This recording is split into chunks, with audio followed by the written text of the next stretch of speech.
Hi friends, good morning. আজ সকাল সকাল বেরিয়ে পড়লাম হাওড়ার উদ্দেশ্যে।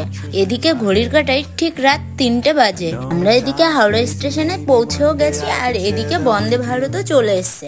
আমি আর বর্মশাই এদিকে একটু ফটো তুলছিলাম।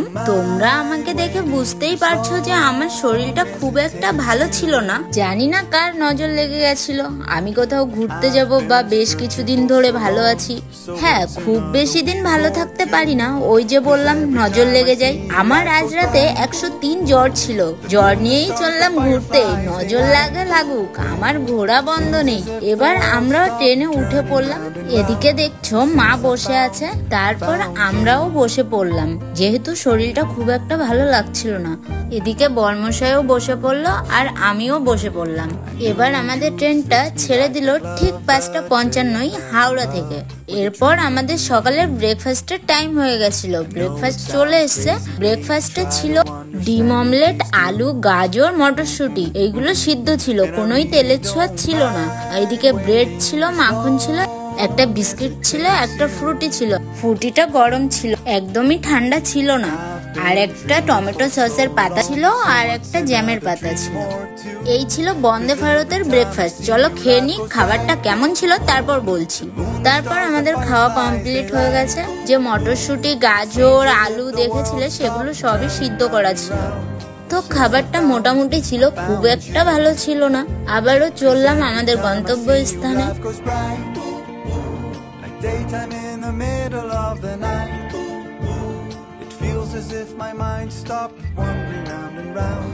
যেতে যেতে একটু ঘুমিয়েও নিয়েছি। ঘুম থেকে উঠে দেখি দুপুর হয়ে গেছে।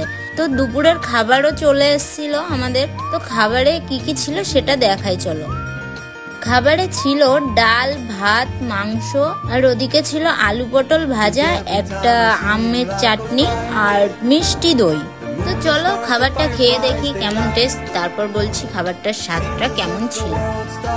তো খাবারটা খেয়ে নর্মাল ট্রেনের মতোই খাবারটা লেগেছে। হ্যাঁ, এই কি এদের ব্যবহার খুবই ভালো, কারণ ট্রেন যখন ছেড়ে দেবে, ছেড়ে দেওয়ার পরেই তোমায় জল দেবে, চা দেবে, বিস্কুট দেবে। তো নর্মাল ট্রেনে এইগুলো করে না, যেটা বন্দে ভারতে করছে।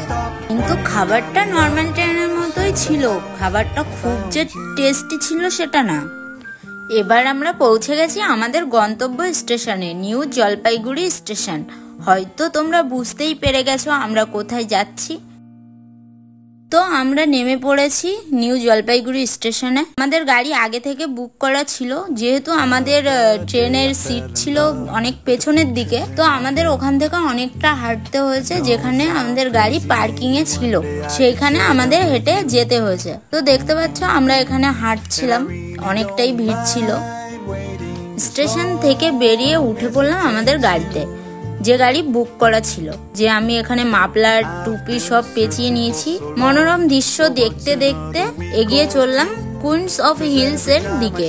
আশা করি বোঝাতে পেরেছি আমরা চলেছি দার্জিলিং, যেখানে বাঙালি একটু সময় পেলে ছুটে চলে যায় পাহাড়ের মনোরম দৃশ্য আর প্রকৃতিকে খুব কাছ থেকে অনুভব করতে, ব্যস্ত শহর কলকাতা থেকে কিছুদিনের জন্য রেহাই পেতে।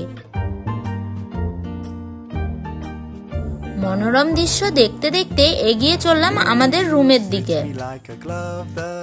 এবার গাড়ি থেকে আমরা নেমে পড়লাম।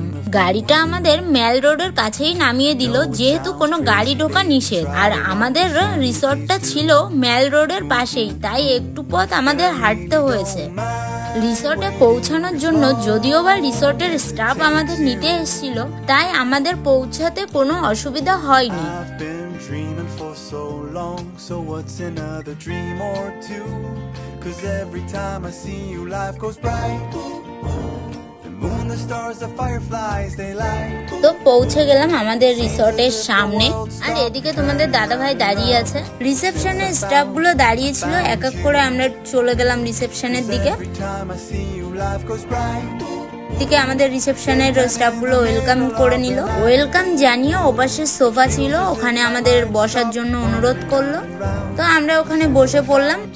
তারপর ওনাদের যা প্রসেস ছিল সেই প্রসেস গুলো কমপ্লিট করছিল।